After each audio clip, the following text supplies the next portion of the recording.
question छ steel bar is placed between two copper bars each having the same area हाम्रो area same छ and length पनि हाम्रो के छ सेम छ as the steel bar at the 20 degree centigrade र हाम्रो टेम्परेचर इनिसियल टेम्परेचर कति छ 20 डिग्री सेन्टिग्रेड छ at this stage they are rigidly connected together at the both end होइन यो चाहिँ हाम्रो के छ दुवै इन्डमा चाहिँ हाम्रो के छ रिजिडली कनेक्टेड छ when the temperature is raise to 320 degree centigrade हाम्रो टेम्परेचर चाहिँ के भयो 320 डिग्री सेन्टिग्रेडसम्म पुग्यो the length of the bar increase by 1.5 mm हाम्रो लेन्थ अफ दि बार चाहिँ कति इन्क्रिज भयो 1.5 mm भयो एमएमले इन्क्रिज भयो भनेको हाम्रो डिफ्लेक्सन भनेको कति दियो डेलको भ्यालु भनेको 1.5 mm दियो determine the original length and final stress in the bar हामीलाई के भन्यो ओरिजिनल लेन्थ र फाइनल स्ट्रेस इन बार चाहिँ निकाल भनेको छ यो क्वेसन हामीलाई 8 मार्क्समा छ र एकदम बढी सोधिरहेको क्वेसन हो अब हामीले फिगर हेर्यौँ भने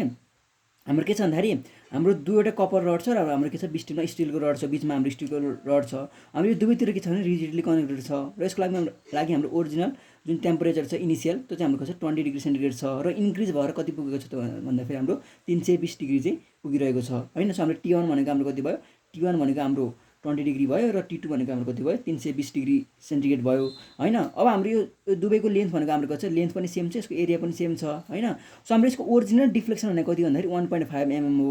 तर अब हामीले हेर्यौँ भने हाम्रो क्वेसनमा के दिएको छ भन्दाखेरि मोडुलस अफ इलास्टिसिटी भनेको हाम्रो कति दिएको छ ES भनेको हामीलाई स्टिलको लागि भनेको हामीलाई 220 giga newton per metre square दिएको छ गिगा न्युटन भनेको हाम्रो 10⁻9 हो सो हाम्रो 220 × 10⁻9 न्युटन पर मिटर स्क्वायर दियो ES भनेको EC भनेको हामीलाई 110 giga newton per metre square दियो हाम्रो कोफिसिएन्ट अफ टेम्परेचर भनेको हामीले कति दियो त्यो भनेको हाम्रो सिम्पली कति दियो भन्दाखेरि अल्फा एस भनेको हामीलाई स्टिलको लागि कति दियो 0.000012 पर डिग्री दियो र अल्फा सी भने हामीलाई कति दियो 0.0000175 पर डिग्री सेन्टिग्रेड चाहिँ दिइरहेको छ अब यसको सोलुसनको लागि हामी फर्स्टमा के गर्नु भन्दाखेरि let the cross section area of the steel bar is के भन्दाखेरि ए भनौँ होइन सो हाम्रो cross section area of the 2 copper bar भनेको हाम्रो सिम्पली के हुने भयो अब 2A हुने भयो होइन अब हाम्रो फ्री एक्सपेन्सन अफ स्टिल बार भनेको हाम्रो सिम्पली के हुन्छ हाम्रो एक्सपेन्सन भनेको सिम्पली के हो एक्सपेन्सन भनेको हाम्रो के हुन्छ भन्दाखेरि अल्फा के हुन्छ हाम्रो डेल्टी इन्टु लेन्थ हुन्छ होइन सो हाम्रो के हुने भयो अल्फा एस स्टिलको लागि हेऱ्यो भने alpha S T2 - T1 into length हुने भयो होइन त्यस्तै हामीले कपरको लागि हेऱ्यो भने हामीले के हुने भयो alpha C T2 - T1 into के हुने भयो हाम्रो एल हुने भयो होइन let del be the actual expansion for the each bar such that अब हामीले हेऱ्यौँ भने हाम्रो के छ भन्दाखेरि अल्फा सीको भ्यालु चाहिँ के छ भन्दाखेरि अल्फा एसको भ्यालुभन्दा कम छ सो जसको अल्फाको भ्यालु बढी छ त्यसमा चाहिँ हाम्रो के हुन्छ बढी एक्सपेन्सन हुन्छ सो अब हामीले हेऱ्यौँ भने हाम्रो कपरको एक्सपेन्सन चाहिँ के हुन्छ स्टिलको एक्सपेन्सनभन्दा चाहिँ बढी हुन्छ यदि हाम्रो फ्री कन्डिसन हो भने तर हाम्रो क्वेसनमा के भनेको छ रिजिड कन्डिसन भनेको छ सो फर्स्टमा के हुन्छ भन्दाखेरि कपर चाहिँ एक्सपेन्सन भएर जान्छ बढी एक्सपेन्सन हुन्छ होइन तर रिजिड भएको कारणले के हुन्छ भन्दाखेरि अब के हुन्छ भन्दाखेरि म्याक्सिमममा पुगिसकेपछि कपरमा के हुन्छ कपरलाई चाहिँ हाम्रो के गर्छ स्टिलले चाहिँ पुल ब्याक गर्छ क्या सो हाम्रो फाइनली के हुन्छ भन्दाखेरि कपरमा चाहिँ हाम्रो कम्प्रेसन हुन्छ र स्टिलमा चाहिँ के हुन्छ हाम्रो स्टिलमा चाहिँ हाम्रो टेन्सन हुन्छ क्या भनेको हाम्रो के भयो रिजिड कनेक्सन भएको कारणले चाहिँ के हुन्छ कपरमा चाहिँ अब हाम्रो कम्प्रेसन हुने भयो र हाम्रो स्टिलमा चाहिँ के हुने भयो हाम्रो एक्सपेन्सन चाहिँ हुने भयो हामीले हेऱ्यौँ भने सिन्स के छ हाम्रो alpha C is greater than alpha S expansion in copper is more than steel in free state तर के हुन्छ भन्दाखेरि due to rigid connection CU pulls the steel causing more expansion in free state and steel pulls back at the causes less expansion than in free state steel is in expansion and copper is in compression so हाम्रो के हुन्छ भन्दाखेरि हाम्रो fixed connection भएको कारणले rigid connection भएको कारणले ठिक अपोजिट हुन्छ क्या फ्री भएको भए जुनको चाहिँ हाम्रो अल्फाको भ्यालु बढी हुन्थ्यो त्यसमा चाहिँ हाम्रो एक्सपेन्सन बढी हुन्थ्यो होइन सो हाम्रो त्यही चाहिँ के हुन्छ एक्सपेन्सन नखोज्थ्यो तर यसमा रिजिड छ भने चाहिँ हाम्रो के हुन्छ भन्दाखेरि कपरमा चाहिँ अब कम्प्रेसन आउँछ र स्टिलमा चाहिँ हाम्रो के आउँछ एक्सपेन्सन चाहिँ आउँछ सो अब हामीले हेऱ्यौँ भने हाम्रो के हुने भयो alpha S T2 - T1 L भनेको हाम्रो के हुने भयो less than del less than के हुने भयो हाम्रो alpha C T2 - T1 into L हुने भयो यो भनेको हाम्रो सिम्पली के हुने भयो भन्दाखेरि del S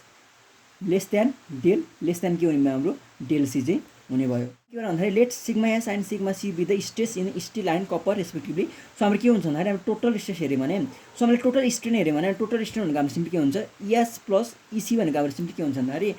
alpha C minus alpha S into T2 minus के हुन्छ हाम्रो T1 हुन्छ अब हाम्रो अल्फा सी भनेको 0.000175 minus 0.000012 into change in temperature भनेको हाम्रो सिम्पली कति हो 320 - 20 भनेको हाम्रो यो भनेको कति आउँछ भन्दाखेरि हाम्रो ES प्लस हाम्रो के आउँछ ES भनेको हाम्रो सिम्पली के आउँछ सो हाम्रो ES प्लस EC भनेको हाम्रो सिम्पली कति आउँछ भन्दाखेरि 0.00165 आउँछ यसलाई हामी इक्वेसन नम्बर 1 बनाउँ when this system is equilibrium हाम्रो इक्विलिब्रियममा हुँदाखेरि के हुन्छ भन्दाखेरि हाम्रो पुल इन स्टिल इक्वल टु हाम्रो के हुन्छ पुस इन कपर हुन्छ सो हाम्रो के हुने भयो पुल भनेको हाम्रो सिम्पली के हो हाम्रो स्ट्रेस भनेको हाम्रो फोर्स बाई एरिया सो हाम्रो फोर्स निकाल्यो भने हाम्रो पुल भनेको सिम्पली के हुन्छ सिग्मा इन्टु ए हुन्छ सो हाम्रो के हुने भयो sigma S into S equal to sigma C into 2AC हुने भयो हाम्रो कपर त दुईटा छ नि त हैन सो हाम्रो के हुने भयो भन्दाखेरि हामीबाट हेर्यो भने सिग्मा एस भनेको रहेछ हाम्रो 2 सिग्मा सी रहेछ सो हाम्रो इक्वेसन नम्बर 2 बन्यो अब हामीले हेर्यो भने फेरि हाम्रो स्ट्रेन भनेको सिम्पली के हो स्ट्रेन भनेको हाम्रो स्ट्रेस अपन के हो हाम्रो मोड्स अफ इलास्टिसिटी हो सो हामीले हेर्यो भने हाम्रो के हुन्छ sigma C upon EC plus sigma S upon ES equal to हाम्रो के हुने भयो 0.00165 यो भनेको हाम्रो इक्वेसन नम्बर 1 हैन so sigma C upon EC plus 2 sigma C upon हाम्रो इएस को भ्यालु भनेको छ हाम्रो 220 × 10⁹ गिगामा छ नि त इक्वल टु 0.00165 आउने भयो सो हाम्रो sigma C upon 110 × 10⁹ plus 2 sigma C upon 220 × 10⁹ equal to हाम्रो कति आयो 0.00165 आयो हैन सो मैले यहाँबाट सिग्मा सी को भ्यालु निकाले भने हाम्रो सिम्पली कति आउँदो रहेछ भन्दाखेरि 90750000 न्युटन पर मिटर स्क्वायर आउँछ सो यसलाई मेगामा चेन्ज गर्यो भने 10⁶ मा चेन्ज गर्यो भने 90.75 मेगा न्युटन पर के आयो भन्दाखेरि मिटर स्क्वायर चाहिँ आयो सिग्मा एस भनेको के हो सिग्मा एस भनेको 2 सिग्मा सी हो सो यो भनेको हाम्रो कति आयो 181.5 mega newton per metre square आयो अब के हुन्छ स्ट्रेन अफ कपर भनेको के हुन्छ भन्दाखेरि alpha C T2 - T1 minus के हुन्छ हाम्रो ओरिजिनल स्ट्रेन हुन्छ हैन सो भनेको हाम्रो 0.0000175 इन्टु 320 - 20 माइनस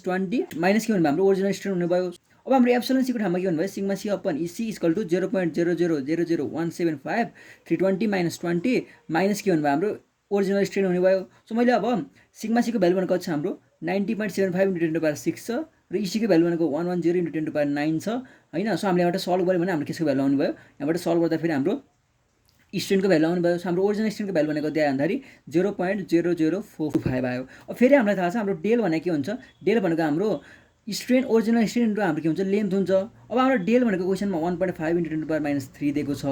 हैन र हाम्रो चाहिएको भनेको एल को भ्यालु छ हामीले स्ट्रेनको भ्यालु निकालिसक्यौँ सो हामीले यहाँबाट सल्भ गर्यो भने हाम्रो एल को भ्यालु भनेको कति आउँदो रहेछ 0.339 मिटर चाहिँ आउँदो रहेछ र यो भनेको हाम्रो के भयो यो भनेको हाम्रो ओरिजिनल लेन्थको चाहिँ भ्यालु भयो सो यसरी हामी के गर्छौँ यो प्रब्लम चाहिँ सल्भ गर्छौँ